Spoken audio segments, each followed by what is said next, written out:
Welcome to Antalya and the final block on this, the second day of this year's Antalya Grand Slam. Antalya is a popular Turkish resort city with a yacht-filled old harbour and beaches flanked by large hotels. Remnants remain from Antalya's time as a major Roman port. These include Hadrian's Gate, built to honour the Roman Emperor's visit in 130 AD, and the 2nd century Herdelic Tower, with its spectacular harbour views. We're here, however, not for the sightseeing, but rather to bring you all the action from the final block on day 2 of competition. And we're going to begin with the first of the bronze medal matches in the under 63 kilo category. This features Barbara Timo of Brazil. She'll be up against Enriquelos Barrios of Venezuela. It'll be Timo in the white judogi, Barrios in blue. Providing summary and expert analysis is world and Olympic medalist Annette Byrne. Good evening, Annette. Good evening, Sheldon. Good evening to you at home. Referee in the middle for this one is John Ramekers of the Netherlands. Can't wait for this one, Annette.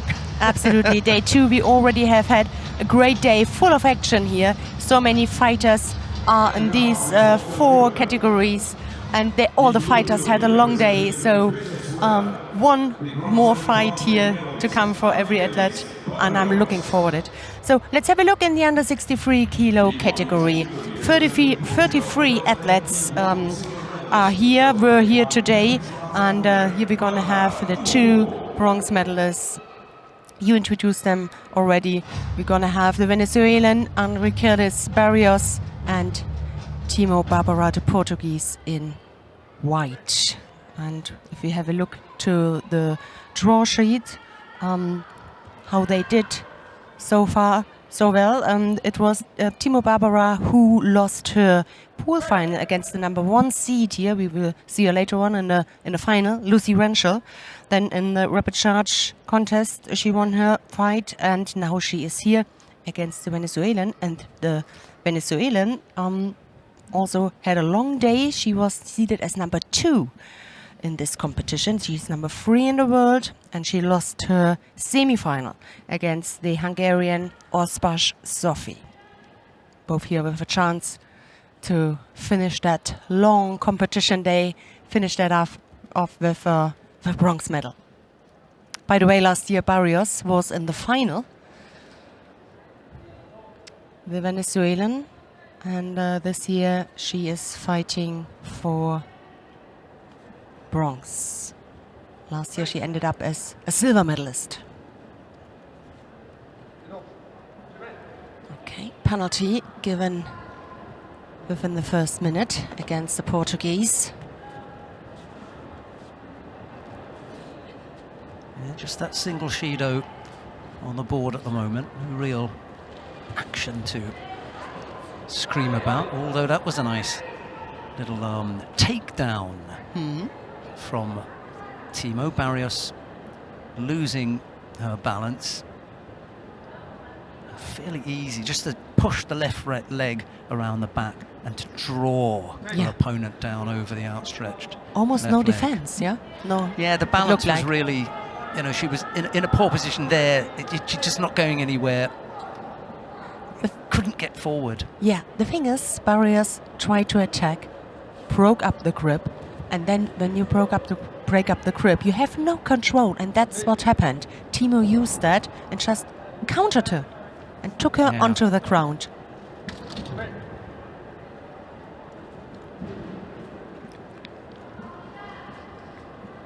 So she's taken the lead here. It is still plenty of time. 4 minutes is the regular time period.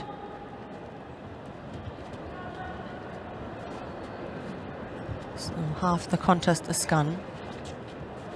If it's equal, then it will be followed by a golden score, but not in this situation. Timo is leading. The question is, can she defend this lead?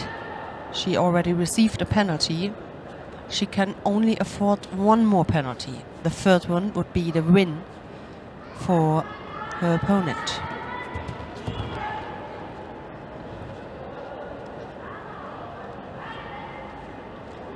on the ground.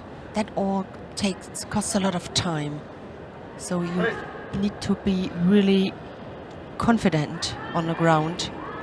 Otherwise, 10 seconds maybe you need and standing up are away with a half-hearted action on the ground.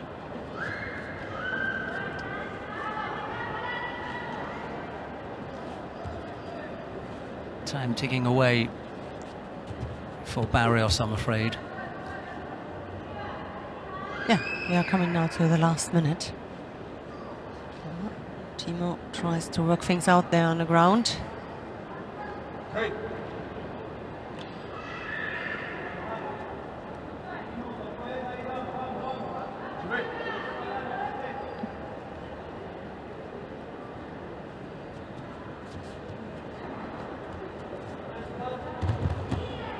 Now attempt here from Barrios. Could not take Timo onto the ground. She really hasn't threatened her, has she? Yeah. It's interesting because in regard to the world ranking list, there is a kind of gap. I mean, Barrios is number 3 in the world. Timo, a little bit lower. Number 34. So you see, that does not say everything.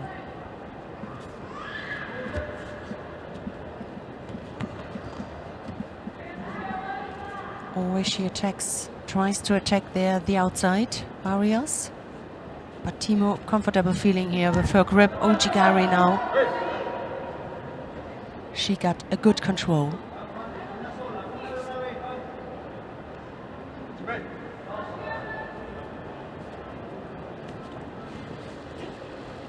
Ooh, that was a nice one. Oh, And tied it up right on the bell. Absolutely, in the last second. Timo can't believe it. That was, yeah. And that now, She cannot believe yeah, it. and now we're gonna have the case. If it's equal, it's a golden score. Yeah, look at the way she fixed that left arm. That was a really good score. Yeah. And she couldn't escape because her right shoulder was absolutely controlled. She was lucky that they didn't give Ippon for that score. Oh, yeah, and, well, it would have been Timo, her own problem. She was the one who put the leg in. Yeah. Yeah, that looked dangerous, didn't it? Yeah. Yeah, they want to have a look at it. Not surprised. No, they're going to leave that.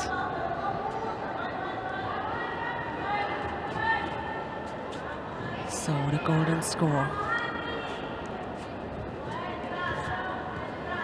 The one who scores first, she tried it again, but this time Timo. You know, these are the moments you wake up in the night and because of that, because you are so angry with yourself, because that happened. Just an earlier reaction, a quicker reaction, and that would not have happened. But yeah, but that can happen in judo.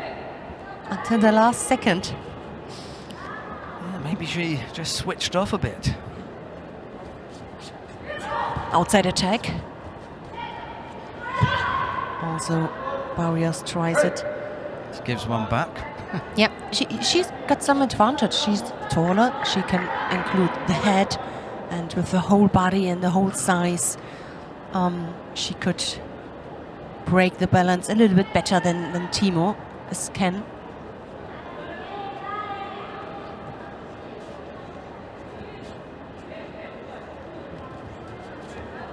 Barrios, by the way, is penalty free as well. Yeah. Little as she was up from the Venezuelan. Just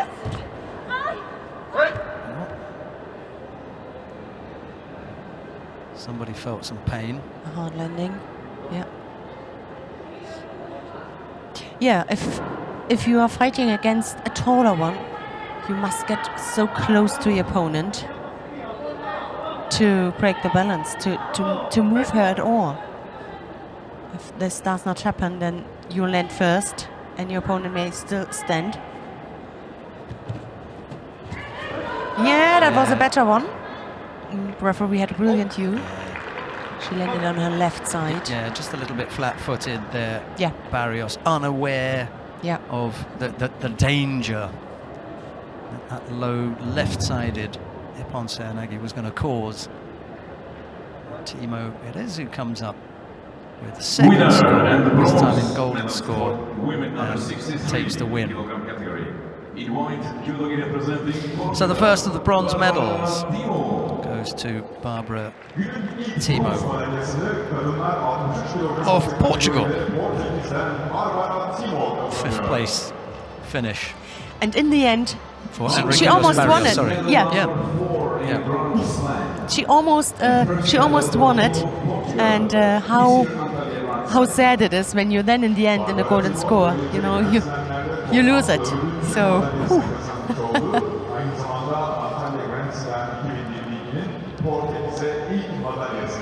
That gives her some points to climb up in the world ranking list. You can see the highlights of this first bronze medal contest on the screen. Bu bronz madalya mücadelesinin özet görüntülerini izlemek için lütfen büyük ekrana bakınız. Just enough to squeeze out the Wazari there. Yeah, that moment she touched the mat with her left side, left half of the body. Left side, yeah.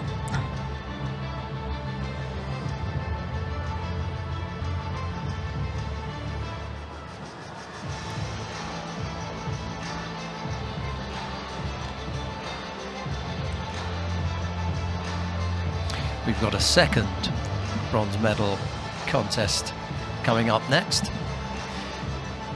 And that features Magdalena Kosakova of Austria. She goes up against Catherine Beauchemin-Pinard of Canada. It'll be Kosakova in the white judogi, Beauchemin-Pinard in blue. The referee in the middle for this one is Everardo Garcia of Mexico.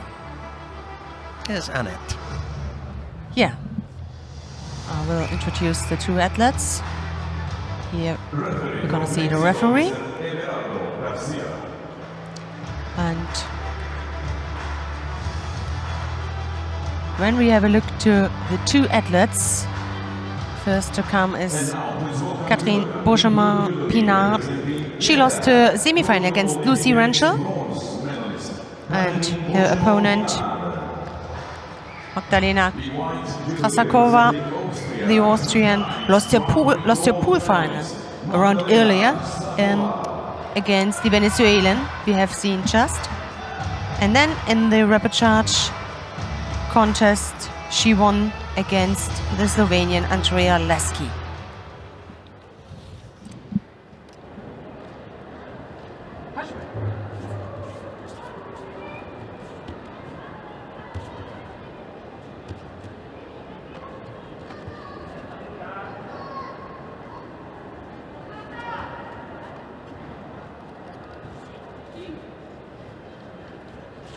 They met on a few occasions. Last time it was at the Olympics, where Beauchemin-Pinard won by Ippon within the first minute, so that didn't take long. Oh, wow. Again, this time she takes the lead, Canadian.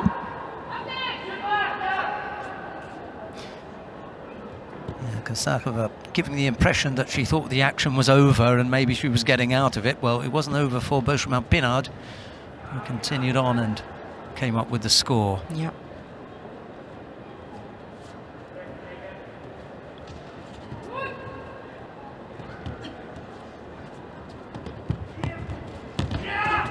Again, here the second push is really dangerous. And to finish that off, Beauchemin-Pinard ended up as bronze medalist in Tokyo. Oh, powerful. The lead here for Beauchemin-Pinard.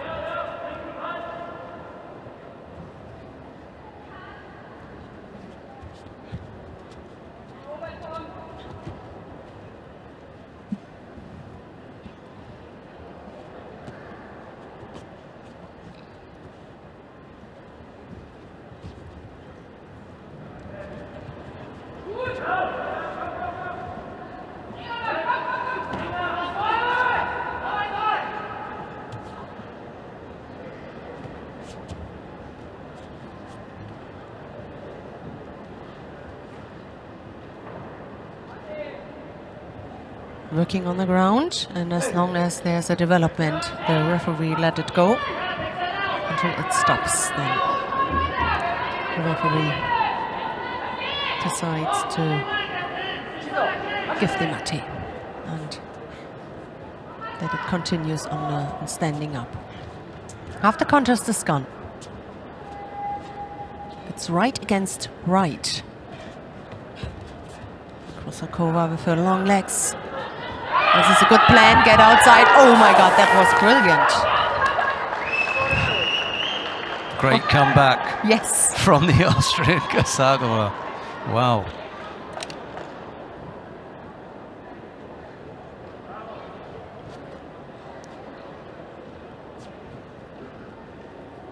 Krosakova wins that.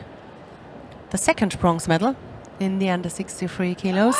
Winner and bronze medalist for women under 63 kilogram category in white. That was a brilliant attack with her long legs right at the outside. And if you're once in that throw, then it's really difficult to escape. Yeah, as we have just seen. Ivan Bönisch, the coach, doing a good job there. Original from Germany, Olympic champion from Athens. So they are in good hands. Well, for a moment, it looked as though that was going to get away from Maggie. Went Wazari down. Bushman Pinard looked comfortable. Yes. But then it all unraveled. Look at the control she had. She pushed her, controlled, very controlled. That was the first score. And also this is first medal for team of Austria, Antalya, bronze and New Zealand.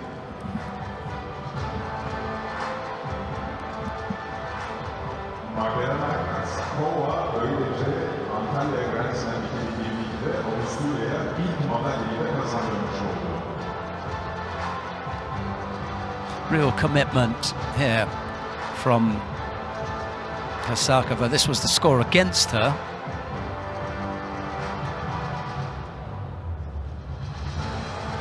A bronze medal for Magdalena Krosakova of Austria.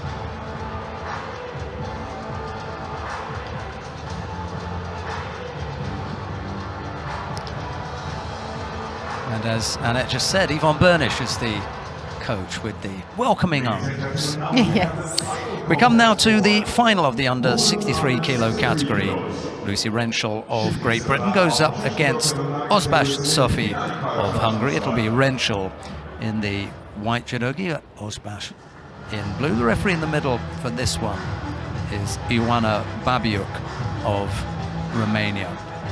Yes, and this is the only final today where the number one seeded could make it until the final with Lucy Rentschel.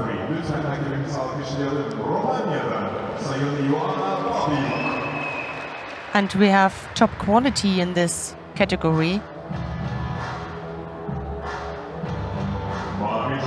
5 fighters from the top 10. Osbash, quite young, 20 years young. Already some big results at junior level, junior European champion, and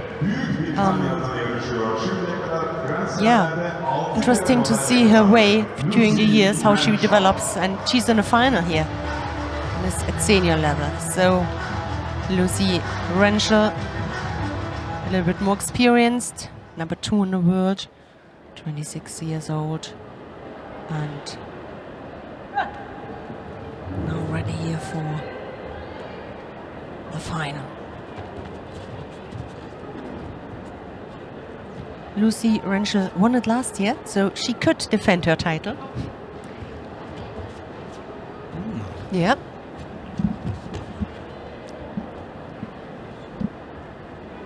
I like those sorts of statistics, the stats generator.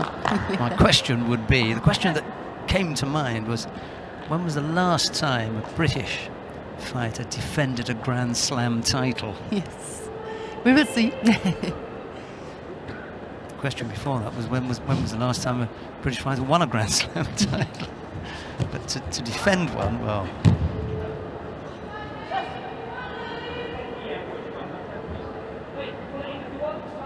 Rachel, the world number 2 at the moment, behind Clarice Begnin, right up there in that rarefied, up ahead of people like Tina Tursteniak at the moment.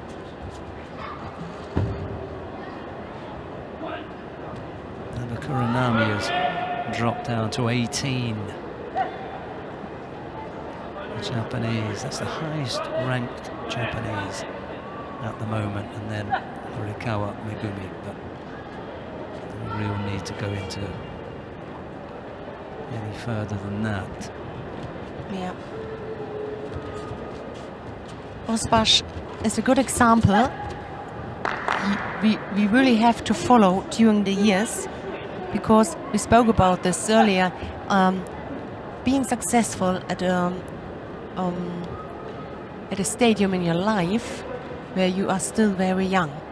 So 2018 she won the Youth Olympic Games in Buenos Aires. For that you are really young. She became junior world champion 2019. So it's really interesting. In a few years we will see about her increasement, you know. Yeah. Yeah, if she can go on. Yeah. And we did mention yesterday about the success rate of. That is close, given that they are talking about, you know, the shoulder coming into it. Yeah. When we had to look at it the second time round, if you understand the rule and how the rule applies, then you would say that was valid for scoring purposes, because the upper part of the back shoulder making contact with the mat, they're going to score that. So Rentschel goes ahead. Half the contest still to come. Not out of it yet.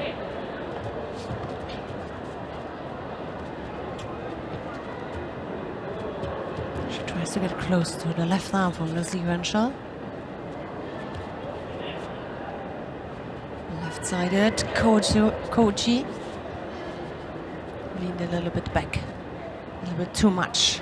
Yeah, the gap was too big to close up. Rentschel looking to attack at exactly the same moment that Osbash was, and they cancelled out the attacks.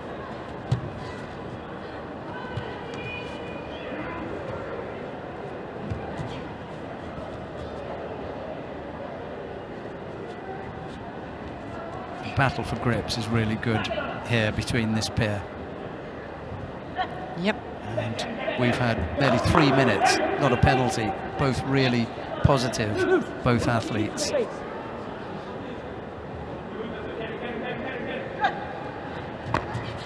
thought that was the case. She'd called Mate. He was perfectly okay to be coaching. That wasn't as clever, that one. No. And just got away with that, though. The Hungarian shows that. Into the last minute, Annette. Yes. I'm still waiting, here, something to happen. Well, Lucy's made it difficult for Sophie because of the grips. Yep. You know, she needs to get past the hands, and every time she makes a movement, Rentschel's able to either break it up, keep one hand on. There, broke it up, but kept one hand on. Yep. That's the way we want to see that. Yes, but that was an overly defensive position that she took up to keep Osbash away. So that wasn't for breaking the grips up. Well spotted by the referee. 20-odd seconds left to go. Yeah, that was unfortunate. Just turned away and went down to defend. Going to leave that one. Could have given it. Got away from... Yeah, that's right. Yeah. She turned away and went onto the ground. And then went to defend, yeah. She's involved on the ground now. Just where she wants to be with just a few seconds left to go. Yeah. Osbash, no way out of that now. Clock will tick away. Yeah. and it would be Lucy Renshaw. So Sheldon, you asked before. Yeah. And now you've got Who the did it? answer, yeah. And now we give you the answer at home, yes. Okay, clever. It's Lucy Renshaw of Great Britain who takes the gold medal, managing to defend the Yes, title as yeah. far as Annette tells me. And the winner of the final contest for women under And it was a 16 good, kilos. a good contest. Congratulations. Pretty even, just a single score in it. A little bit tactical at times, but when we're talking about gripping exchanges, then you're going to come up against that. Yes, and also Good for job. Osbash Sophie, she did a good job. She blocked many attacks. There's one time where she was thrown right on the other side. That can happen, but I think it should motivate her. She's on a very good way, upcoming way, I think. Yeah, as you say, a youngster. Loretta Cousette-Doyle likes to say a good youngster coming up. And it really was just on that shoulder there, that one Yeah. shoulder where she got caught.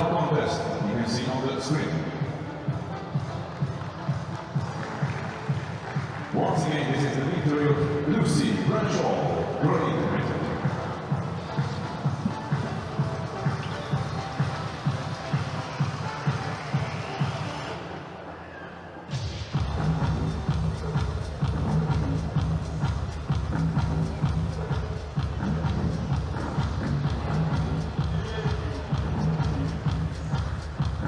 Yeah, that right leg stopped Osbash from coming up with the Uranage.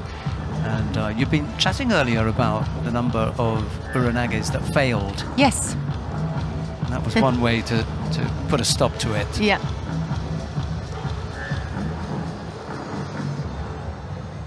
That will help with the points, won't it?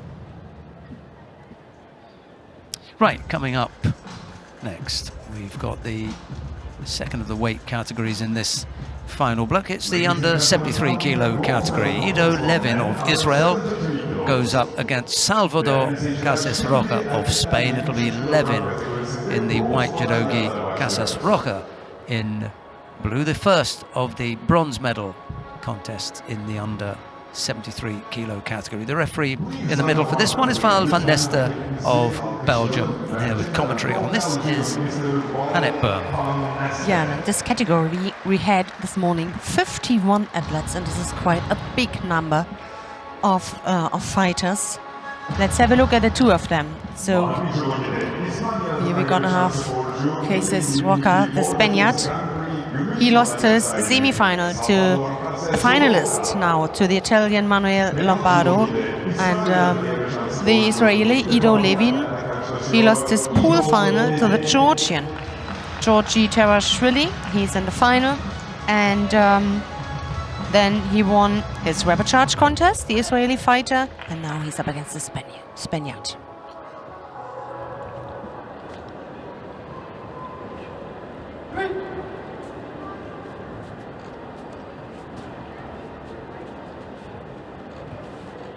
Really tall, isn't he, for the weight category? Yeah, oh yeah.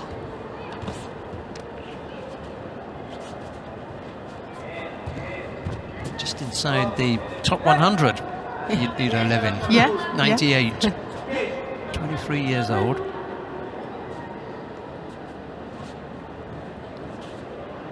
Only his second. No, he's been to Grand Slams before, but never been in the final block. First time in the final block. They have the same age, and they fought against each other one time this year at the Grand Prix in Almada. And it was Levin who lost. So the Spaniard won against him in the quarterfinal.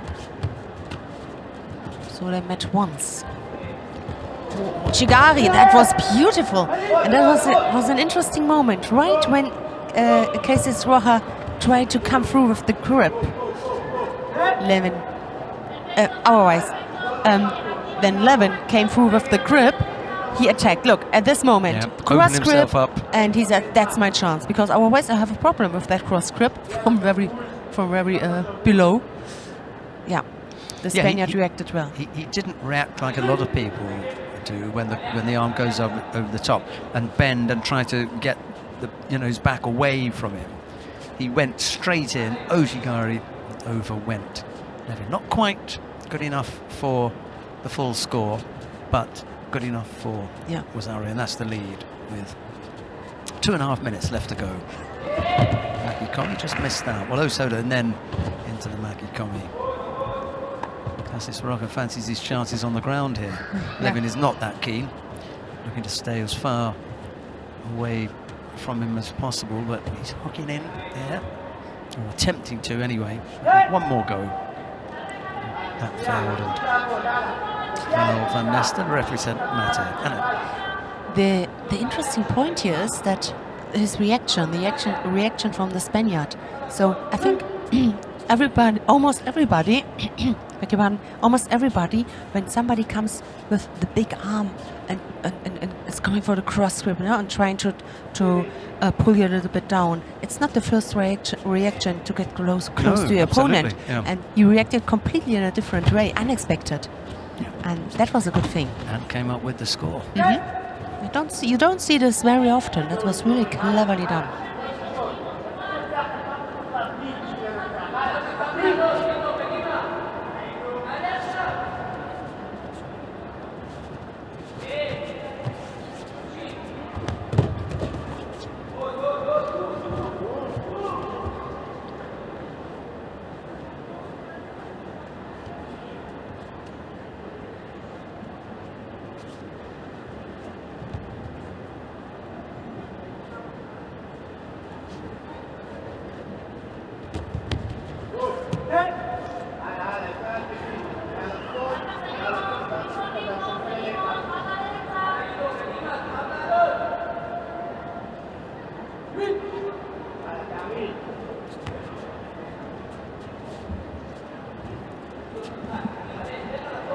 So for both of them, it would be the first Grand Slam medal.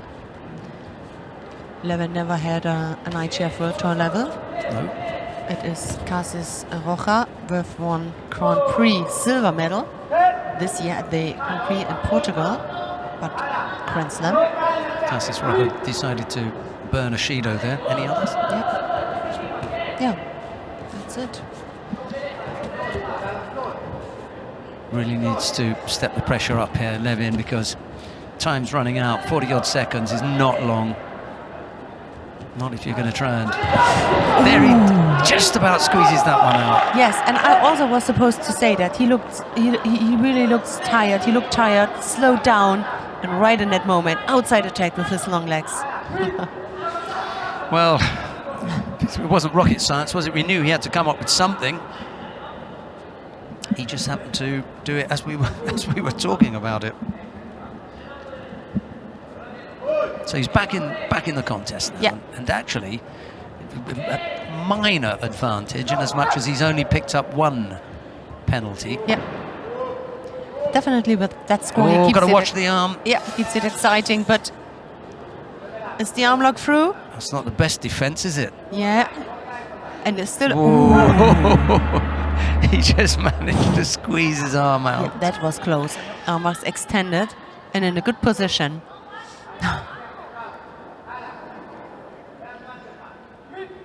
Wow. Okay, golden score, because both Golden score. with the Vasari, the one Shido, doesn't matter. We want to have a golden score. Yeah, I don't think the one matters too much now. However, should he pick up another, then it allows Levin to change his style. Yeah. And he's going to get caught here.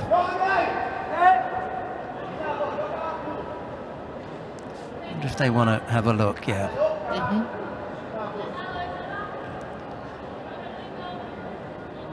And he's going to get caught for diving. Yeah. Judo Levin. Yeah. too low, his Yeah, head. yeah. First of all, it's not attractive, and the most important, it's dangerous. It's just dangerous. That's the point, isn't Nobody it? want to see a Yeah. big injury because of that. That's why the rule is there. It's not well coordinated, to be honest. You must work on these things. Yeah, afraid so. Yeah. Okay. Up we get, unfortunately. Yeah. Not the way that we wanted the contest to end, but Annette Böhm quite rightly pointed out that it's for Levin's own safety, and no doubt it's in his mind not to do that again. Yeah. I can't remember who it was that pointed out to me and how many years ago they did, but they said there are no techniques, no judo waza that use the head for throwing. There is not one. Yeah. Once your head touches the mat in an attempt to throw, then Yeah. you're going to get Exactly. And Hansokumake. even if he didn't attend it or Absolutely. intend it, he Yes. must take care Yeah. that is Yeah. not happening. To be honest, I never had this in my judo career, that I was in that danger. Never. It's the way you learn techniques, the execution Yeah. again and again, and yeah. And to say you were lucky is, I think, diminishing the number of efforts that you would have had in attempting to throw people in your career. You can't count them up. You cannot count the number of times you went to throw someone in your judo career. It's impossible. There are just so many. That's right. And yet, never once you went on your head. Never. And there are Never a lot training, of people. never exactly. competition. And there are a lot of people in exactly the same way. Yeah. Never happened to them. Yeah. So I think we have to go with Yeah. a poor technique. Right, coming up next, the second of the bronze medal contest in the under 73 kilo category. Petru Pelivan of Moldova goes up against Jansei Smagolov of Kazakhstan. It'll be Pelivan in the white, Judogi Smagolov in blue. We've just seen the referee in the middle there, Martina Progomet of Croatia. Did you, did it the other way around this time with the... It could be. Yeah. Oh, The because reason is- the yes. reason is there is no opponent. There is no opponent. Smagolov was Yeah. injured in a previous contest. The number one seed. I That's would have why- liked to see that contest. Yeah, that's why we didn't get all the face-to-face and head-to-heads and the whole thing. There's a reason. Yeah, we were a little bit behind there, I'm afraid. Our apologies for building up that contest only to take it away, snatch it away from you. Smagolov was injured in a previous contest and couldn't take part. However, that is not the case with the final of the under 73 kilos, which is coming up now. Georgi Terashvili of Georgia goes up against Manuel Lombardo of Italy. It'll be Terashvili in the white, judogi Lombardo in blue. 101 on the world ranking list goes up against, oddly enough, he hasn't got one because he's moved up from 66 kilos to 73, and that's why he doesn't feature. The referee in the middle for this one is Olivier de Ross, and here is Annette Böhm. Yes, What have you got to tell us? Yeah, first of all, the Georgian, he threw out from the main round the number one seed here, Smagolov, the fighter from Kazakhstan, who later on was not able to fight now here for bronze. Put him into the repechage. Yeah, that was a tough fight, but we both, I can say that, were all also impressed from the Italian Manuel Lombardo, and it can only be a great final here in the under 73 kilo category. All in all, the fighters had 6 fights today, so we started at 9. Long day. It is a really long day, yeah. Hey! So one more time, giving everything you can.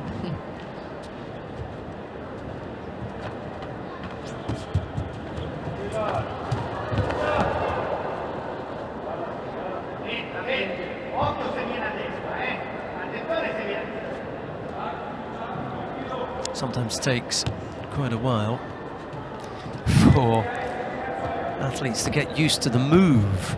Lombardo, however, right up there. Final. This is his contest record.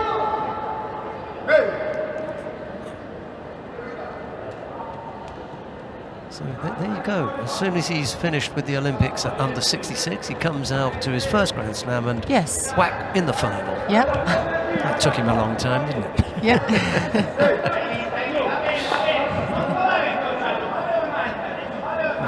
It's made my statement about taking time to get used to a new category Yeah. rather ineffective. According to his plan. Move up, medal. He did choose a good competition to come to because he managed to avoid all of the top 10 in the world, didn't he? So it was very odd. This is the only category that didn't feature an athlete from the top 10. Uchimata there from Terashvili. We had sometimes 3, 4, 5, 6 athletes in some categories from the top 10 in the world, certainly in the under 63 kilo category. That was what we would call a 5-star event. Despite the fact that we didn't have the high-ranked athletes, we had enough action to keep us on our toes in this weight category, and definitely today, 4 weight categories and some really good action. And we had, I suppose, some of the best action from the under 81 kilo category. That's coming up. Nice turnover here from Lombardo. Terashvili managed to avoid getting caught. And yet we're not going to see the #1 seed involved in the medal matches.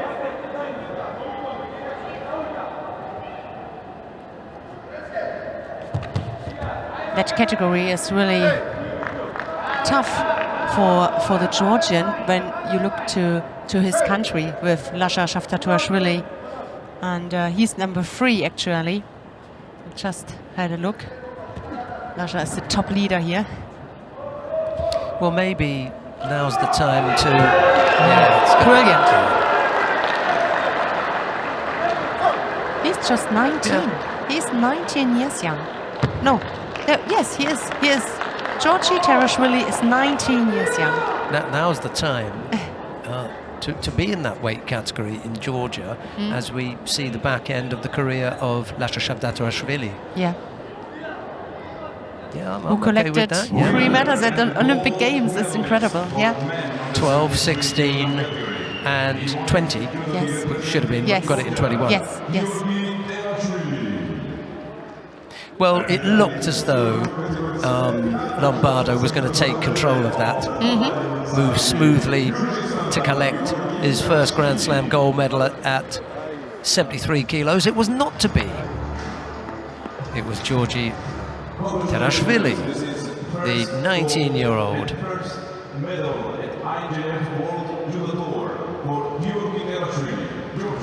First gold, first medal Yes. on the IJF World Tour. What a start that is. Throwing Lombardo for Ippon as well. Brilliant. Left-sided Uchimata. Played it a little bit with the backward attack here, Ochigari, and then... I mean, in your first Grand Slam, you come and take gold.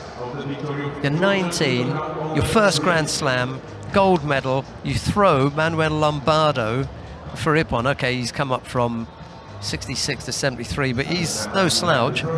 At some stage he had to get to that final. And Yeah, absolutely. the thing is, normally you try to improve from event to event, but Yes. with that gold medal, You know, this is... Where's the improvement? Yeah.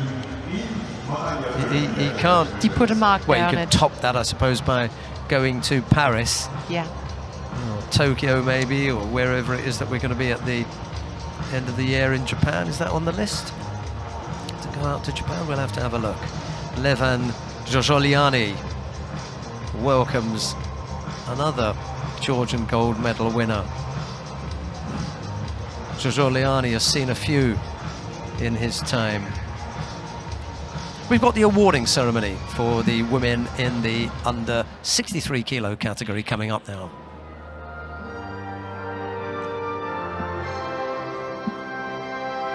Ladies and gentlemen, welcome to the medal ceremony for the women's under 63 kilogram category. Değerli seyirciler, şimdi kadınlar 63 kilogram kategorisinde madalya törenine başlıyoruz.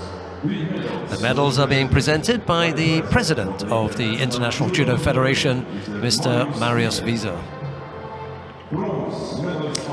The first of the bronze medals goes to Magdalena Kosakova of Austria.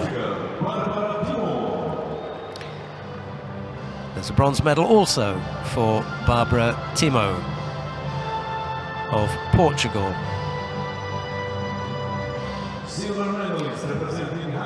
Silver medal goes to Ozbas Sophie of Hungary.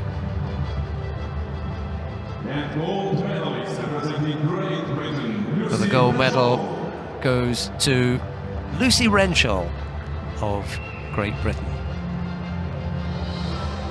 who Annette Berm tells me is the reigning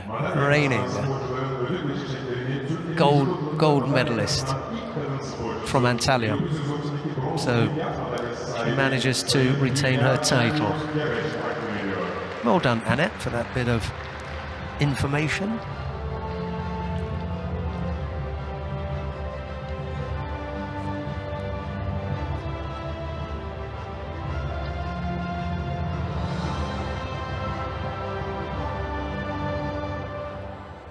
Ladies and gentlemen, please stand for the national anthem of Great Britain. And now the national anthem of Great Britain.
Very much.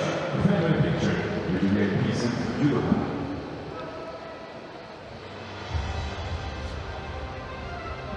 Çok teşekkürler. Şimdi sırada hatıra fotoğrafı var. Actually, that's a fourth Grand Slam gold medal for Lucy Renshaw Antalya here. 2022 Abu Dhabi Grand Slam at the end of last year, just before or after Baku. Also took the Grand Slam there, and then Antalya the year before. So 21-22 so far have been terrific. Yes, 3 Grand Slam gold medals in 2021.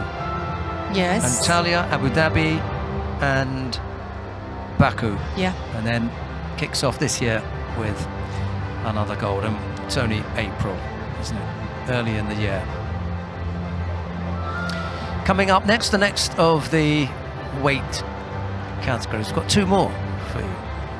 First up is the under 70 kilo category. Miriam Boutkereit of Germany goes up against Margot Pinot of France in the first of the bronze medal contest. Boutkereit in the white judogi, Pinot in blue, 12 against 9. The referee in the middle for this one is Roberta Chiolia of Italy. And here is Annette Bowen. We have just seen the head-to-head was 0-6. So this is quite a high number of wins for Margot Pinot. Margot Pinot, there she is. She lost her semi-final to her teammate Marie-Yves Caillé, and now she's fighting for bronze as Miriam Boutkereit is doing. Miriam Boutkereit lost her pool final against Bernadette Graf. Bernadette Graf in the final together with the French fighter Caillé, and Boutkereit then won her rubber charge contest, and now here also for a last fight.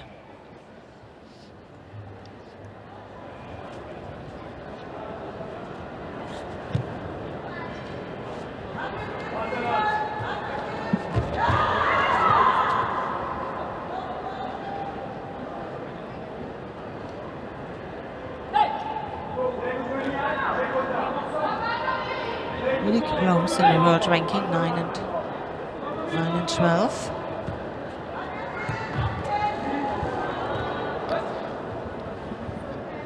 It's odd to think that we know that Margot Pinot has got slightly more points. She's higher up in the ranking than Boutkereit. And a lot of those points have come from the 6 wins that she's taken off the German.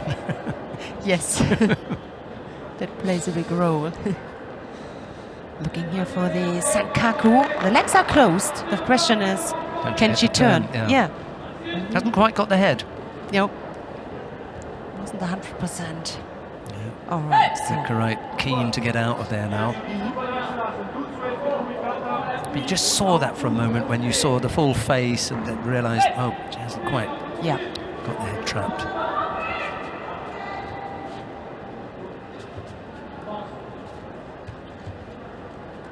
Problems with the left wrist for Pinot. They've got that heavily strapped up.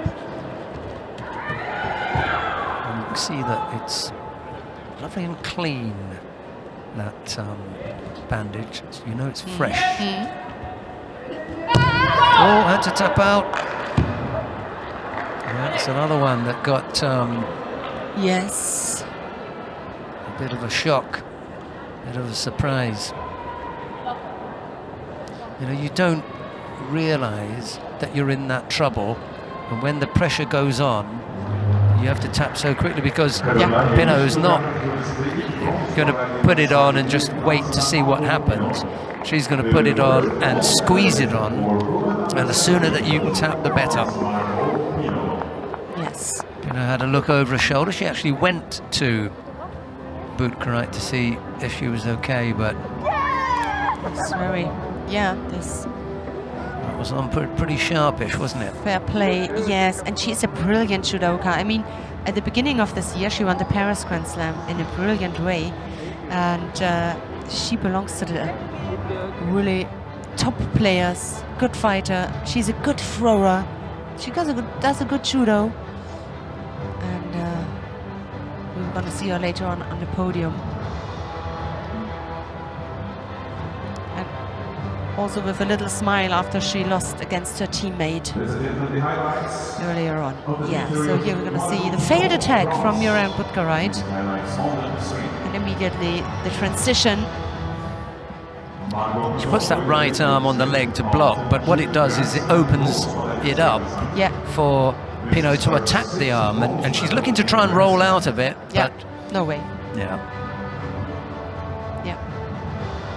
Boutkereit just didn't pay attention on it. Maybe she thought there was coming something else. But look, how easy she... Once the hand goes in there, you know, it's... And it wasn't on for that long. It was just on hard and fast. Exactly. But not for long. Yes, and technical brilliant. Yeah, and the other thing is she didn't snap it on. It was well done. It was a good strong arm lock. Control. Unfortunately, it just had that split second of real pressure that had Budkarite, you know. And as you said, Sheldon, I could imagine that Miriam Budkarite not fought to defend it, to turn, to get over her, and but it came a little bit unexpected. That's why. Yeah. Okay. We've got a second bronze medal contest coming up now in the under 70 kilo category. Kelly Peterson-Pollard of Great Britain goes up against Maria Portela of Brazil. It'll be Peterson-Pollard in the white judogi, Portela in blue. 10 and 8 on the world ranking list, and it was one win for Kelly Peterson-Pollard. The referee in the middle is Ganbold Nyamsok of Mongolia. Here is Annette Berg. And the Brazilian fighter Maria Portela, she started this morning here as the #1 seeded, lost her semi-final to the Austrian Bernadette Graf, and went straight into the bronze medal contest. She's fighting, yes, as you said, against the British fighter Kelly Peterson-Pollard. She's coming here, and she lost her pool final against Marie-Eve Gahe, the French fighter, and then won her repechage contest against Ida Eriksson. And now on that place here for the bronze medal. Nervous time for both fighters as they step up for this medal contest. And not only that, I suppose, you know, the fans at home who are watching, who can't be here in the venue, their families, maybe even their personal coaches, because they've got national coaches here, but those coaches who've brought them up, coached them to this point, and may not be in the national coaching structure, watching on nervously.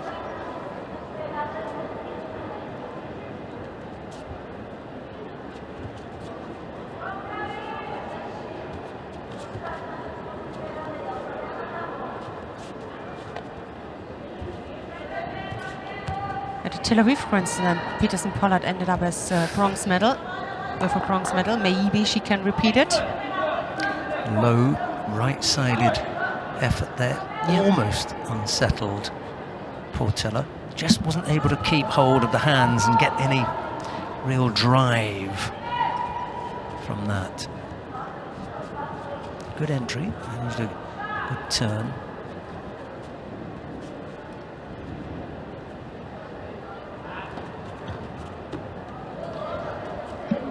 It's really difficult to break Portela's balance.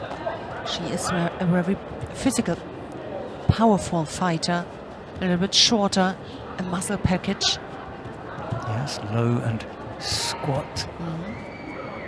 Like to come up with the Uchimata here, and maybe the turn into the Sumigaeshi was a good idea, slightly wrong position. Yes, the idea was good.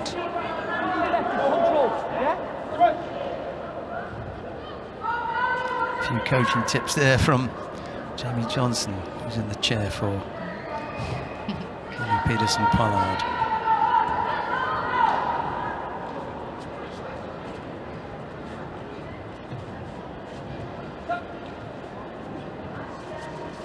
You see the difference in the change in the grips here. You know, it's one on all the time. No one's breaking off the two hands here. You might break this one, but you keep this. You might decide to get rid of that one and you break the other, but you're gonna. You always have contact to your opponent. You can't break it off, go back and start from new.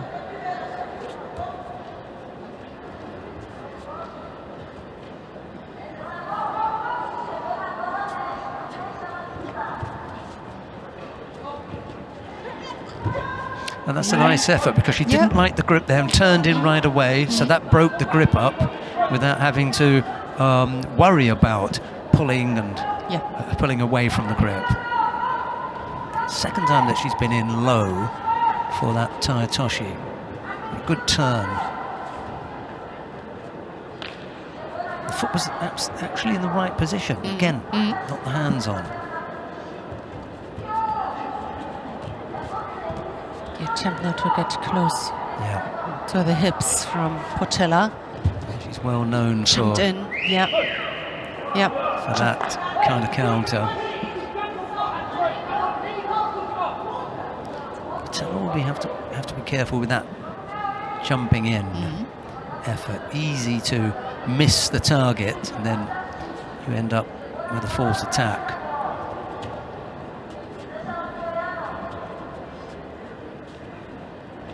See how much closer they are in when they do change the grips. In the past, it was breaking away and moving away. But athletes are really trying to make sure they stay close and in some contact with their opponents. Makes for better gripping exchanges, I think. Still tactical. Yes.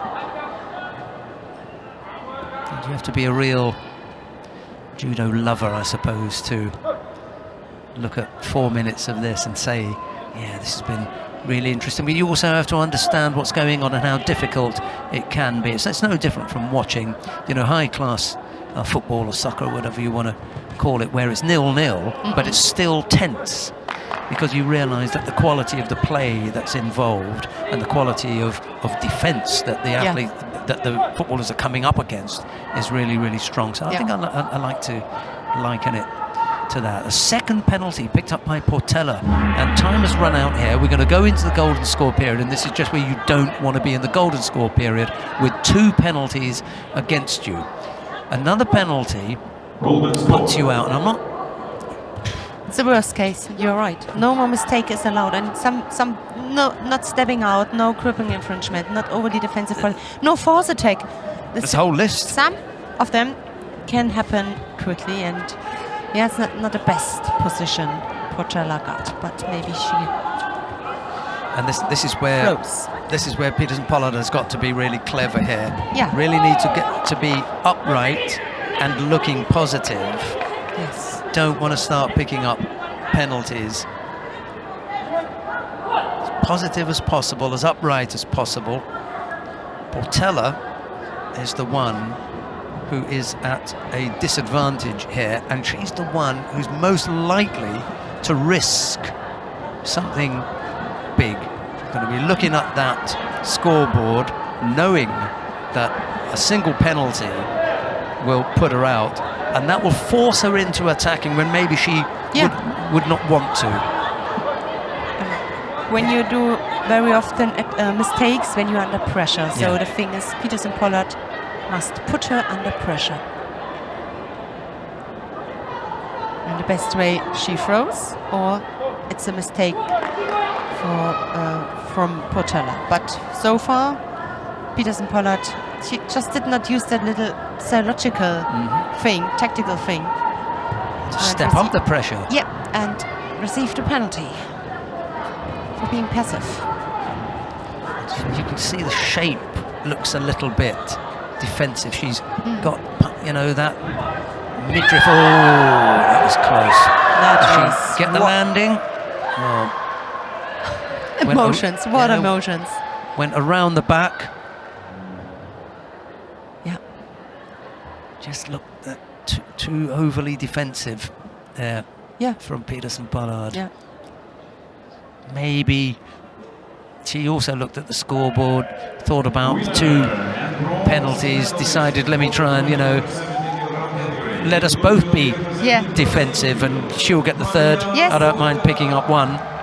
Unfortunately for her, it was Portela who came up with the big finish. In the arms of her coach, Sarah Manasses, Olympic champion 2012 in the under 48. Well, they trained together a few years ago because Portela belongs to the experienced fighters. They have been in a team. It's also interesting to see this development. I mean, you know each other very well, and you can work together on the same thing, but different positions. Your former teammate is now your coach. Yeah, that was really physically and mentally. She was strong. Got a good control, very close. No way to escape. Right in the end, when she landed already on her back, she turned. She could turn. Peterson Pollard. Yeah. Quick, powerful. That's the thing I was missing in the end when I watched Peterson Pollard. This quick and powerful attacks that made the difference. Portela, it was who came up with the quick and the powerful. Zanet called it. Bronze medal for Portela, a 5th place finish for Kelly Peterson Pollard. Yeah. We come now to the final of the under 70 kilo category. Bernadette Graf of Austria goes up against Marie-Yves Gahi of France. It'll be Graf in the white judogi, Gahi in blue. It would have been some while ago, if at all, that these two would have gone head to head, because for the last cycle Bernadette Graf was competing at under 78 kilo category, but she's come back down here. The referee in the middle for this one is Raul Camacho of Spain. Here is Annette Byrne. Yes, and she came back to her old category, and we all think, or the two of us at least, we think that is the right decision, and also what she delivers until now, so far. I mean, she's in the final, and that was the right decision. They met each other many years ago, 2015. And Bernadette Graf lost against the French fighter, but as you said, in between there happened so many things. It's completely open.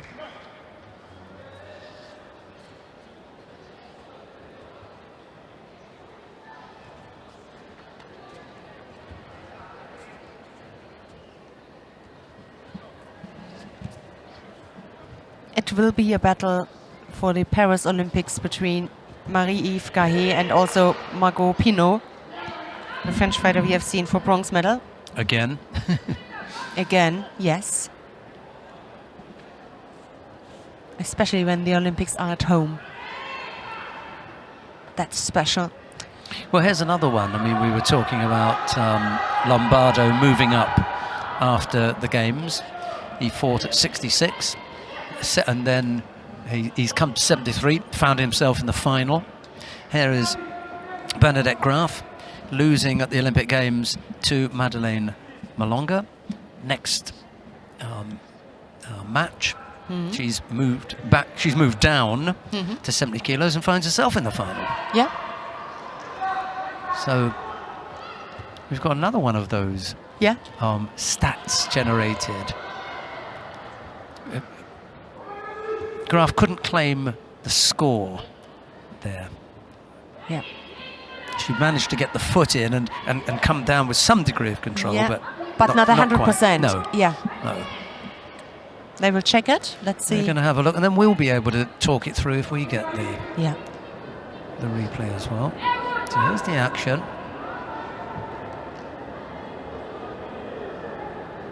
Yeah, I think it's for me it's inconclusive as to whether she is falling. Yeah. And by that way, putting the leg. Yeah. A little bit more control, then she would land. The landing was right above her. I also look at the left elbow, but they've decided to give it. All right. I was looking at the left elbow because she puts that down almost as though to break a fall, but maybe the leg in there is enough, and enough of the body landing on top. That it was to the claim criteria. it. Yeah. Yeah. Okay. Graf leads by Wasnari. Yeah. Not anymore. Marie-Yves Gahi has to say a word, and she said, "Oh, that was the answer." Hardly time for the Wasari to sink in for Graf before Gahi launches her onto her back. Wow.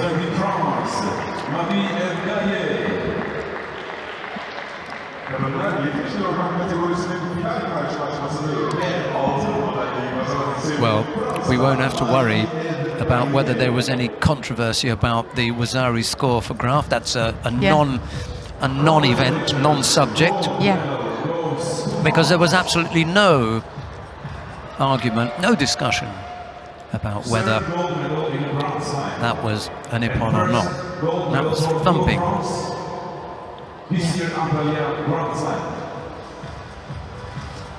Her career is also special because Marie-Yves Gahi, she was the world champion, the absolutely #1 in 2019. And yes, then something happened. It just nosedived after that, yeah. We'll have another look at this. Just talk us through this then, Annette. Yeah. Strong grip here. No chance. Look, she almost is sitting on the right leg. She makes a change with her left arm. She decides to, instead of go around the back, to come inside, and it's when it's going inside, she then finds herself in a bad position, going in the absolute wrong direction. Yeah, a little, wasn't 100% feint, maybe more of a combination. She made one step forward and then changed so quickly and get so close, and look at her face. Yes. Yeah.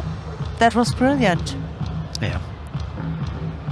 You have to dig deep sometimes, and especially after you've given up a score. You have to find a way back. But Marie-Yves Gahi did that in spectacular fashion. Yes, she did. To take the gold medal in the under 70 kilo category.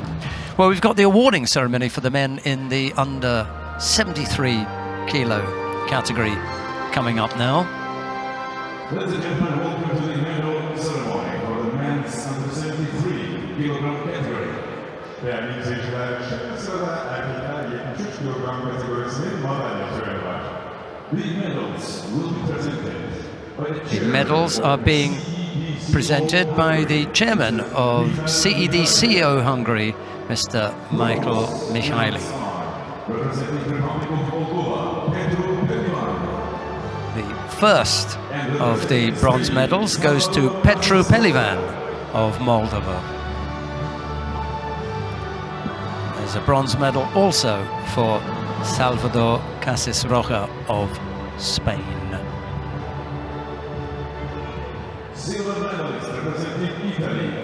Silver medal goes to Manuel Lombardo of Italy.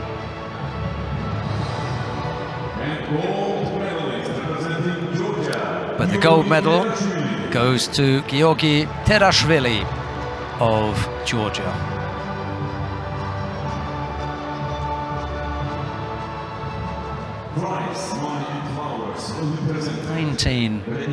You really made an incredible impression today. Yes, we have to look after him in the future.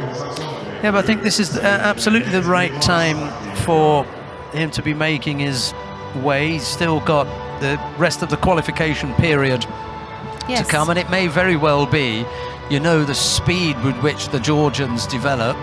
It could be that come Paris 2024, he's in the driving seat and absolutely ready and raring to go for, you know, for gold in Paris, and not Shavdatashvili. Yeah. And now the national anthem of Georgia.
Teşekkür ederiz.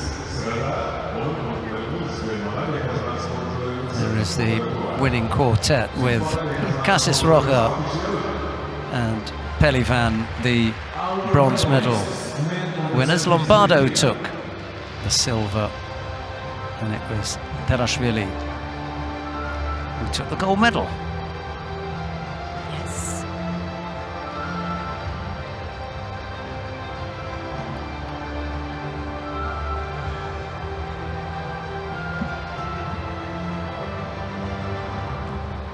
One more weight category to come. That's the under 81 kilo category. We've got two medal presentations as well, but it's the under 81 kilo category that we're going to be looking at next.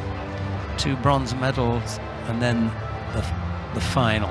The first of the bronze medal matches features Dominik Ressel of Germany. He goes up against Sharafidin Boltaboyev of Uzbekistan. It'll be Ressel in the white judogi, Boltaboyev in blue. 23 against 4. 23 on the world ranking list is Dominik Ressel. Fourth place is Boltaboyev. The referee in the middle for this one is Ioana Babiuk of Romania. And here is Annette Byrne with maybe some more information. Let's have a look to that category, under 81 kilos. This is incredible. We had 60 athletes here today and 60 names in that category. The number one here, the world number one and the leader was Matthias Kasse, wasn't able to come up with a medal. He lost his last contest in the rapid charge against Dominik Ressel. Here it is, that rapid charge contest won by Dominik Ressel. Before Dominik Ressel lost his pool final, and that was against the Ukrainian Manyukian. Ready here, showed brilliant judo today as his opponent Boltaboyev showed. He lost his semi-final against the Turkish Vedat Albayrak. We're gonna see then in the final. Both also with some golden scores in the preliminaries, and that means it is not only hard, it's double hard when you have 3-4 minutes golden score, and then long day. Yeah, if a few fights later you have to go out for your next fight to keep the focus, and also that your body says, okay, I'm gonna follow you. I'm gonna following your mind. That's an interesting It's not so easy. point, Annette, because you could look at Dominik Ressel Yeah. and see that he did have round one contest. Said Molay in round 2, Esposito in round 3, Manukian in round 4, Kasa in the repechage, and now the bronze medal contest with Boltaboyev. So 6 contests. Yes. I mean, that really is your limit. 6. Yes.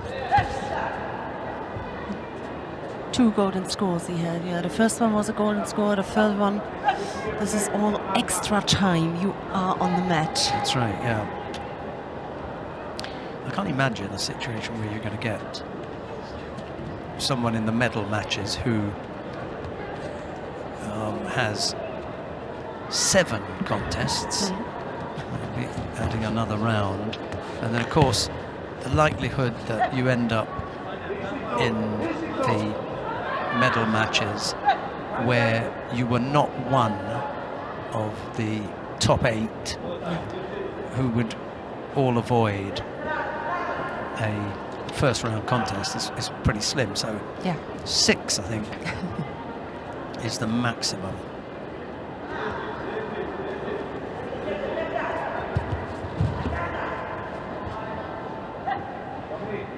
Both really talented.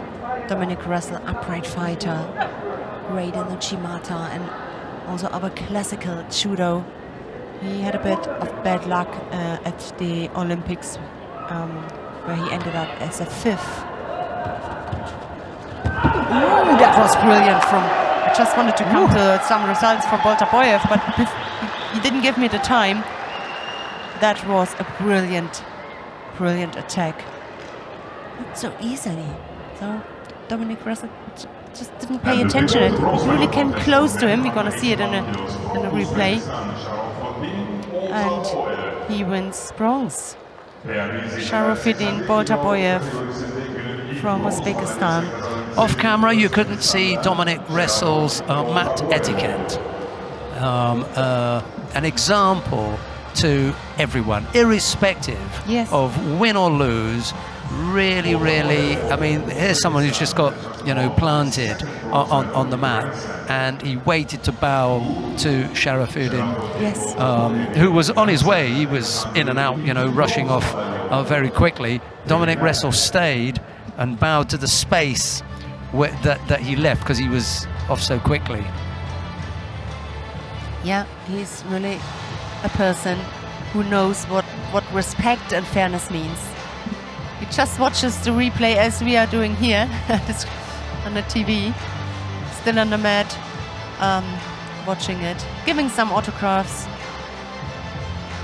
He's a great personality. But this time, from the judo, it was his opponent, Boltaboyev, who was the better one.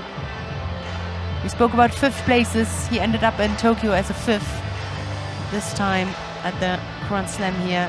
Again, he just tried to escape from that Ojigari, tried to turn, but he realized, no, I have no place and no chance to turn myself. Boltaboyev controlled the whole body from Dominic Wrestle. We've got another bronze medal Yeah. contest coming up. Surely Iliadis gets lifted up. Yes.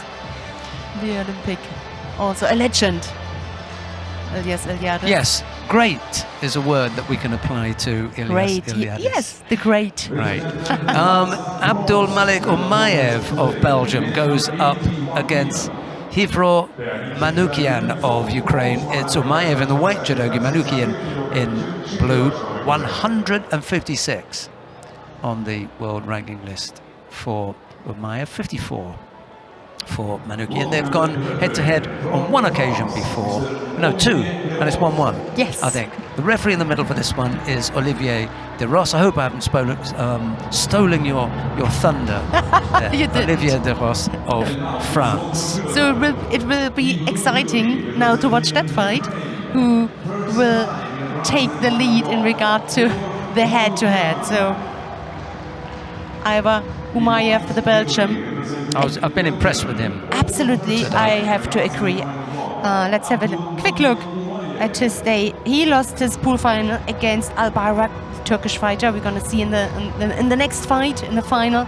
And then won his repechage contest against Jalo, the French fighter. And now is here against Manoukian, the Ukrainian fighter. Manoukian came until the semi-final.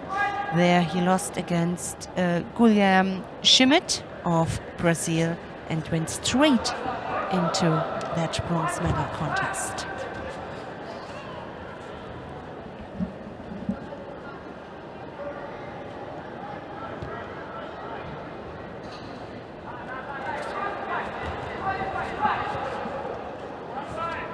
Umayev, 21. That was a good attack here from Manoukian. Here's the replay. He just could defend. Not falling on his whole back. A little bit more closer from Manoukian, and it happened. So, no score.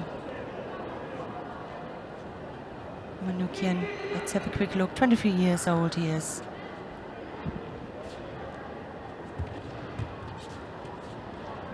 No Grand Slam medal so far, no Grand Prix medal.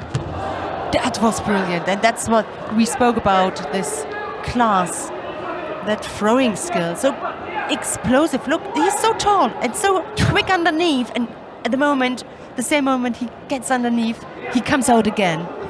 Surprise for everybody. Also for his opponent. That was, wow. Okay, they check. They gave Vasari. This is so quick, even in the slow motion. This 21-year young athlete.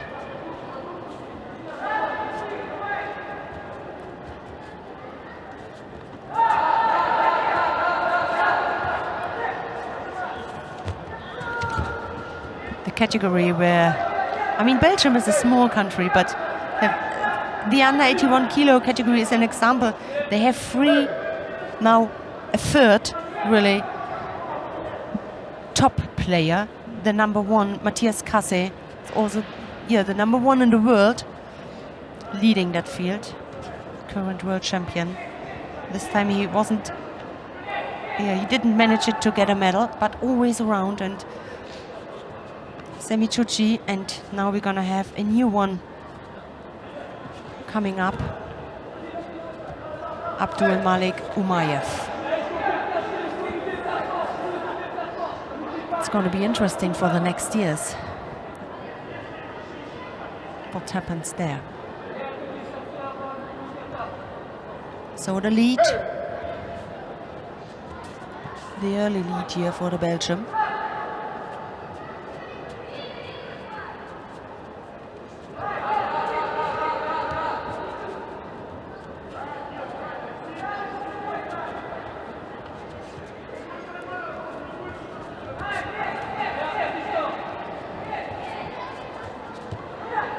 The contest is gone already. It's still plenty of time here for Manukian to close that gap. The attack outside, a little bit not over-rotated, but Umayev went on the other side, not to fall over and to give up a score.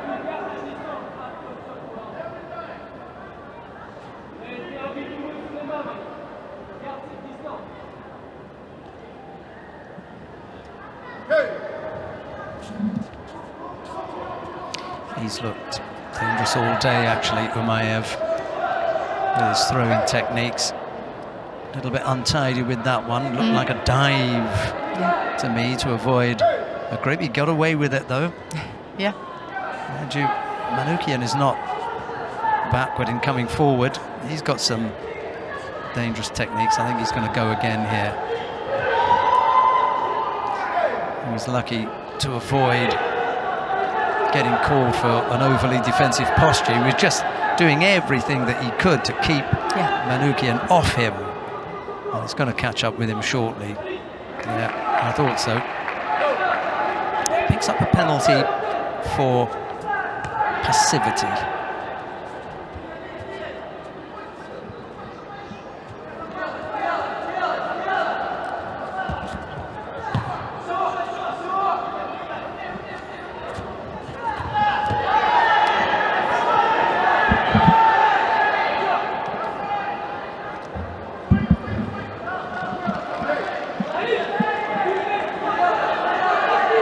Just don't know if he's got another minute left in him. It's 51 seconds. And he's given up. Wazari got caught.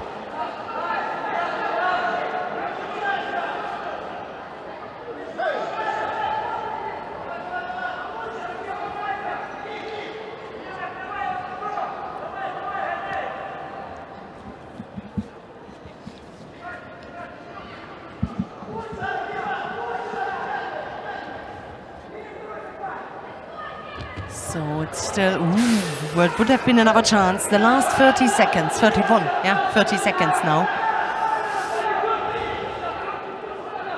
We're going to see here the score, which ties things up.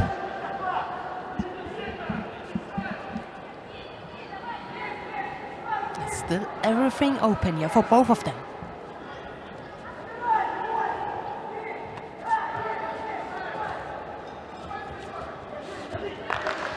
Side race, maybe some Ashiwasa to disturb a little bit, to prepare, stay in the mat. Outside. that was. Yeah, sometimes, you know, you try, you think you get out easily of a situation, but then still a part of your leg is in, and you stumble. All right, golden score. Right, well, what's needed now is for Umayev, who's only got the one penalty, to really put the pressure on Manoukian, because, you know, Manoukian is going to want to come forward. But Umayev's got to meet that. Yeah, brilliant. Yes, that was... What you wanted to say? No. That's what he had to do. Yeah. Couldn't let Manoukian settle in the final and then start pressuring him again. Yeah. Because it had been Umayev, lost control of the contest, Manoukian took it over, and then it was up to Umayev to step back in and finish things off. Yeah. Good effort from Hivro Manoukian of Ukraine. Absolutely. However, Abdulmalik Umayev was as impressive in this contest as he has been all day. Top effort from the Belgium and a bronze medal. Cedric Taymans is the coach, who's going to have sweat all over his jacket. Dry cleaning job needed.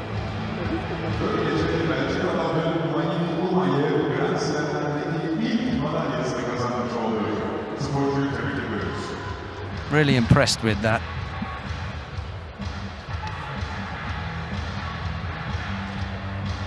Absolutely spoilt for choice in Belgium at under 81 kilos, as Anik Böhm said, not just with Matthias Kasa, Sami Chuchi, and now Abdulmalik Umayev, yes. Umayev. Yeah.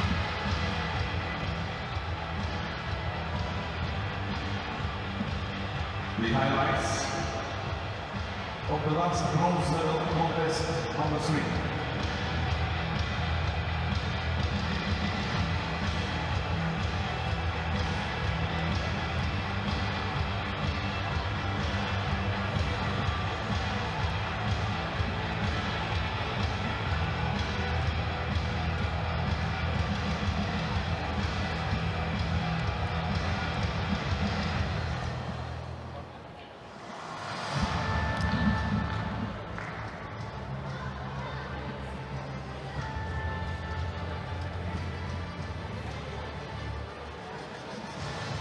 I can't remember wasn't he ranked outside the 100 and something? I can't remember what it was. Anyway, we come now to the final of the under 81 kilo category. Guilherme Schmidt. What did we call him? Schmidt. Guilherme Schmidt of Brazil goes up against Vedat Albayrak of Turkey. It will be Schmidt in the white judogi, Albayrak in blue. Just missed the head-to-heads. The referee in the middle is Roberta Chioglia of Italy. No doubt Anik Böhm is going to tidy up the head-to-heads. I will, and he is the defender of the Antalya Grand Slam. He won it last year, so he's again in the final. Vedat Albayrak, number 3 in the world, and he is up to here to the Brazilian. He's coming, Guilherme Schmidt, who had a great battle against the number 1 seed Matthias Kase in the pool final, an emotional battle as well. And then in the semi-final, he bet the Ukrainian. We have just seen Manoukian. Yeah. So can Schmidt step up again, having downed Matthias Kasa, the number 1 seed? Can he now come and down the number 2 seed? Yeah. And to give you that information, they met each other one time a few years ago, 2019, and Schmidt lost to the Turkish. It was at the Grand Slam in Brazil. Yeah. Well, it had to be a while ago, didn't it? You haven't Yes. been there for... Yeah, 2019, yeah. Was it 19? As long ago as that? When we were in Brazil last. Oh, that would have been in a new venue, wasn't it? We went somewhere else. Where did we go? The city. Could have been Brasilia. Yeah, We went to, it was Brasilia. Yeah. Yep. We'd been to Salvador Bahia prior to that, I think. Oh, he stopped for a second. He realized too late that he can counter him, Al-Bayrak. I'm not sure why he's worried about the arm. Like, why is that? I mean, you know, he could have applied the arm lock. Second time I've seen someone complaining about an arm lock that I thought was properly applied.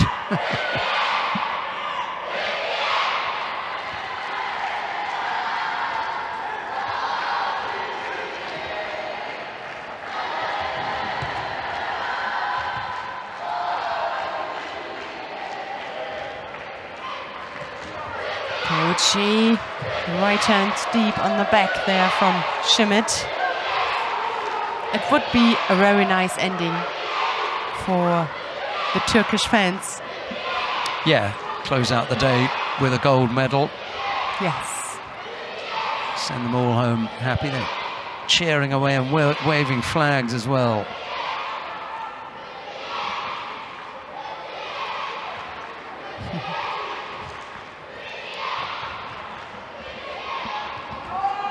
Uchimata attempt.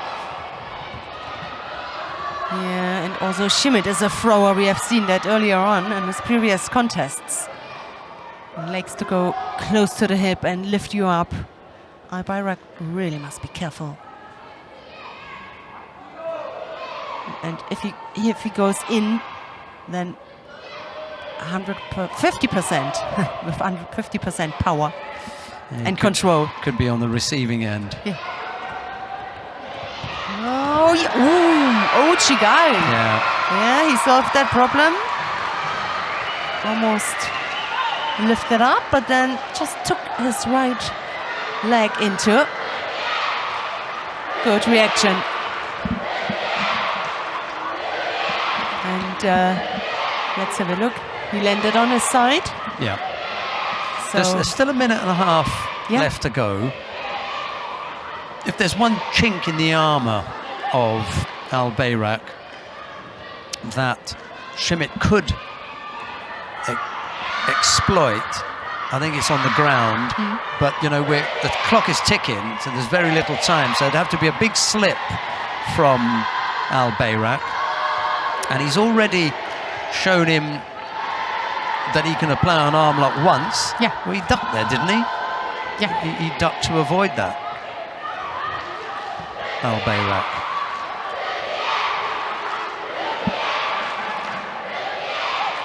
Yeah, he did, and he picked up a penalty. A minute left to go. Real pressure needed here from Schmidt. As Al-Bayrak is backed up into that far right corner. Just makes the turn now, makes it a little bit easier for him, and now it's a good strong grip. tries to lift him up. And on the arm. The shoulder's not under control. Oh my God. Just trap the leg. Arm lock. Got to get free from there. Done. Wow. Who said that? Just 2 seconds ago. If there was one chink in the armour, it was on the ground. He's already shown him once that he can apply an arm lock, and seconds later, there it is. Yes. It's the one thing where he was loose. That's down to Al-Bayrak. Al-Bayrak's fighting style offered Schmidt that opportunity. It was the one thing I thought, well, where could he go? How can he catch him? On the ground with an arm lock. Because he'd already, 2 or 3 occasions, he'd been just too loose. Once on the far side there. Yes. Once where Roberto Curli is standing now, and then they were back in that position. And his arms were just, wow, not in the right place. Yes, yes. And when it came out, he was Yeah, onto it yeah, absolutely. in a shot. That's a high quality, you know. Also, this transition, not only a thrower, you're also there when it comes to the transition. Udagarami, okay. Sorry about that. I didn't mean to blow my own trumpet, but I tell you what, I'm going to pick some lottery numbers tonight.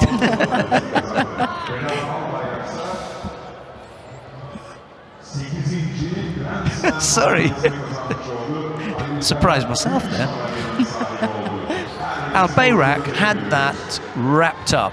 He never looked like as though he was going to be thrown. And I think we're going to see it once more anyway. And just look at the arm position in the exchange. Where are your elbows? Where are your arms? Look at that, you know. Absolutely no control with his, on his right shoulder. You know, and stretched out. I'll take that then.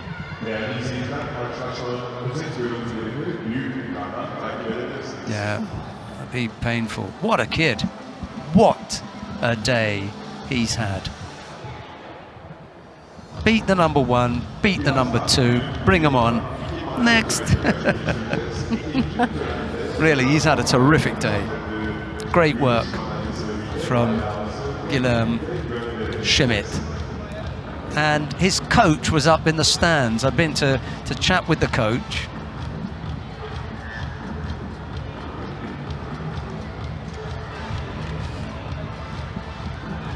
Amazing.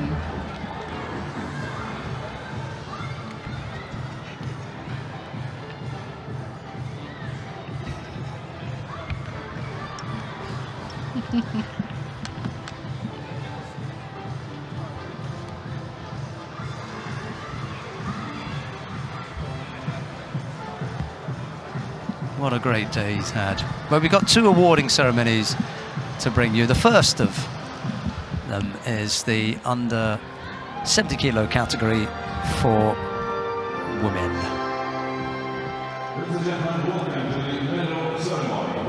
There are the athletes and the VIPs in the party. You're going to present the medals and the prizes, the flowers. And the medals are going to be presented by the Director General of the International Judo Federation, Mr. Vlad Marinescu. We even get a wave.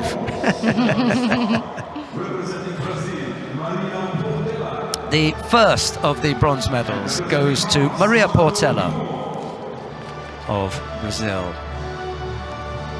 There's a bronze medal also for Margot Pinot of France. Silver medal goes to Bernadette Graf of Austria. The gold medal goes to Marie-Yves Gahy of France. Prize money and the flowers will be presented by the manager for the Ministry of Youth and Sports of Turkey. Antalya kazanan sporcuların ödül çiçeklerini Türkiye Cumhuriyeti Gençlik ve Spor Bakanlığı Şube Müdürü Sayın Necmi Ünver takdim ediyor. That was a crunching throw at the end there from Marie-Yves Gahy. Portela came up with a neat little takedown, and maybe Tanio Toshi that just managed to come up with a score against Kelly Peterson Pond. And now the national anthem of France.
Thank you very much.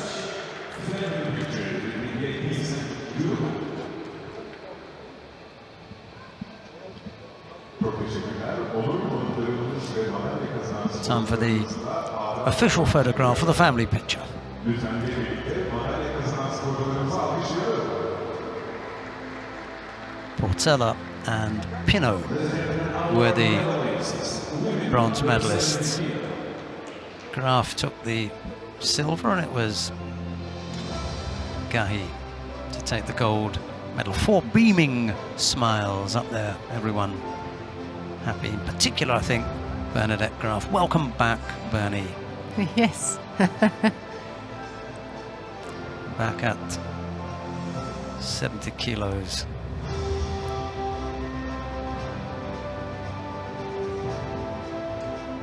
Can you imagine those 4 partners in your next Randori lineup? Yes. one after the other. No, merci. Would be a good training. Nein, danke. Nein, danke. No, thank you. Before we start the last awarding ceremony, you can see the highlights of today's final block on the screen.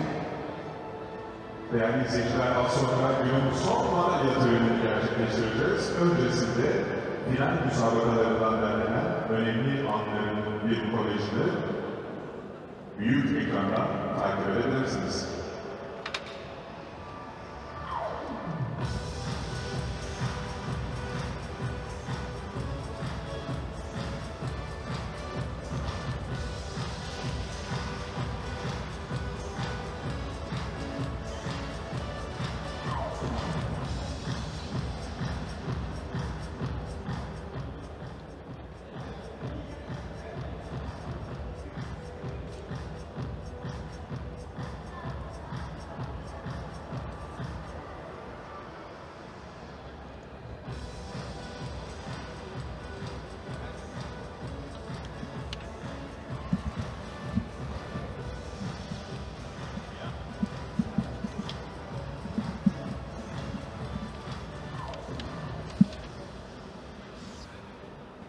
Değerli izleyiciler, yarın Antalya 2022'nin 3. gününde yine birlikte olacağız. Eleme karşılaşmaları 9.30'da, final müsabakaları ise saat 5'te başlayacak.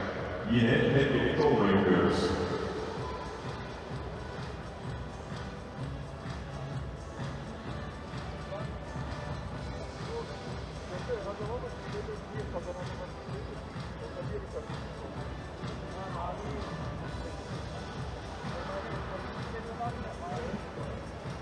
Dear spectators, tomorrow is the third day of Antalya Grand Slam 2022. We will start our elimination contests at 9:30 and for the final block contests at 5 p.m.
We come now to the awarding ceremony for the men in the under 81 kilo category.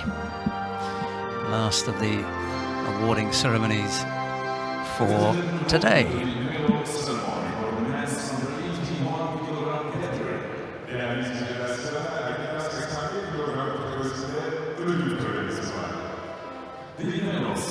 The medals are being presented by the president of the Yugoslav group, Mr. Yavuz Yukselja. And the first of the bronze medals goes to Abdul Malik Umayev of Belgium. There's a bronze medal also for Sharofid Boltaboyev of Uzbekistan. Silver medal goes to Vedat Albayrak of Turkey.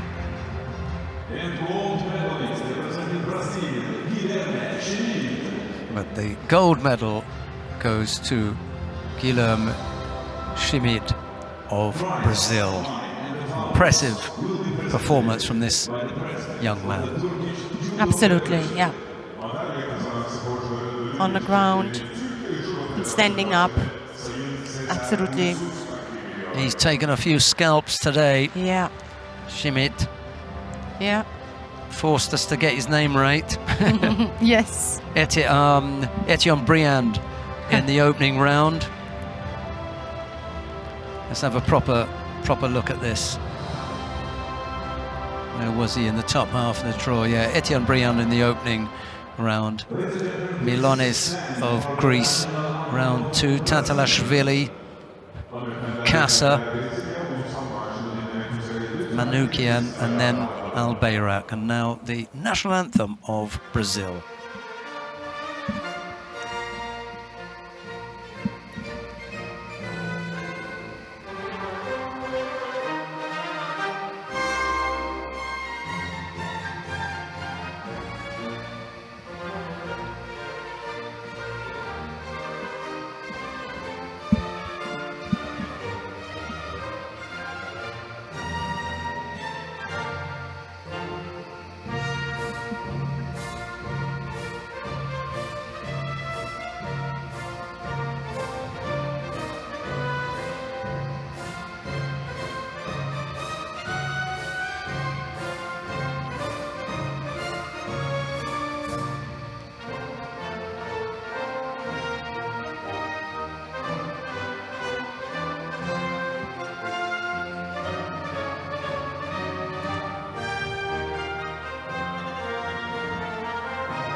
Thank you very much.